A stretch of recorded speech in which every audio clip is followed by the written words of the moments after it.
എന്റെ കയ്യിൽ പൈസ ഇല്ലേ? പൈസ ഇല്ലെങ്കിൽ ഞാൻ തരാം.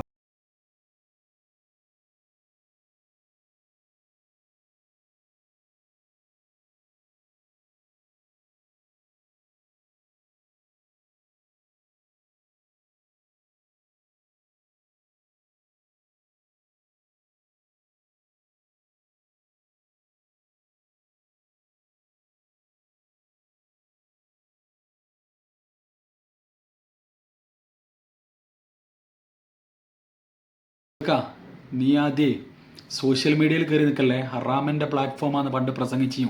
നീ കേട്ടിനോ? നീ ഈ ചിലക്കുന്ന നേരം നീ ഇത് കേട്ടിനോ? ഇല്ലെങ്കിൽ ഞങ്ങൾക്ക് പറഞ്ഞുതരാം.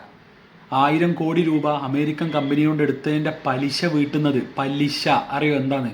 ഇന്നും നീയും ഞാനും ഒക്കെ ഉപയോഗിക്കുന്ന ഇൻ്റർനെറ്റിൽ നിന്ന് ലാഭം കിട്ടുന്നതെന്നാണ് പലിശ വീട്ടുന്നതെന്നുള്ള വിവരം നിനക്ക് അറിയില്ലെങ്കിൽ നിൻ്റെ പൂർവികരായിട്ടുള്ള മാന്യമായിട്ടുള്ള ഉസ്താദുമാരോട് ചോദിക്കും. നീ എന്താ തട്ടടാത്തതിന് വല്ലാണ്ട് നീ ഗൂഗിൾ പേ അയച്ചു കൊടുക്കുന്ന പറഞ്ഞേ. എടാ കൊച്ചി ചെറുക്ക, നീ ബാക്ക്ഗ്രൗണ്ട് ഇട്ട മ്യൂസിക് ഹറാമാന്ന് നീയല്ലേ പറയണേ? നിങ്ങളെ ടീമല്ലേ പറയണേ? നിങ്ങളെ ടീമിലുള്ളവർ പറയുന്നതല്ലേ? എന്നിട്ട് എന്തേ അതിനെക്കുറിച്ച് നിങ്ങൾ പറയുന്നില്ല ഇപ്പോൾ? പിന്നെന്താ ഇപ്പം ഈ ഇൻസ്റ്റാഗ്രാം പിന്നെ ഹലാലാണോടാ? നിനക്ക് നാണല്ലേ മോനെ? ഞാൻ ചോദിക്കുന്നത്, നിനക്ക് നാണെന്ന് പറയണ രണ്ടക്ഷരല്ലേ? നീ തട്ടട്ട വിവരം ഉണ്ട് എന്നാൽ ഓലെ വീട്ടിൽ പോയിട്ട് പറയടാ.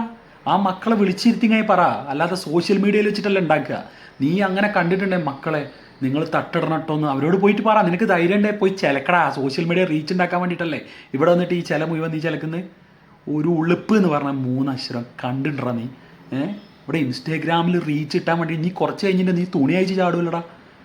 നാണം കെട്ട് ഒരുത്തം എന്നിട്ട് കുട്ടികൾ തട്ടടാത്തതിനെ പറ്റി പ്രസംഗിക്കുക. തട്ടടാത്ത കുട്ടികളോ അല്ലേ ഓരോ അങ്ങ് അയക്കുള്ളൂ.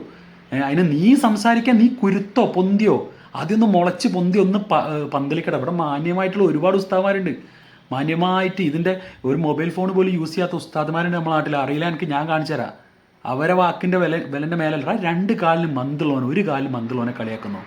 നീ അതാണ് ഈ കൃമി പോലുള്ള ഇരുത്തം വന്ന് ചിലക്കുന്ന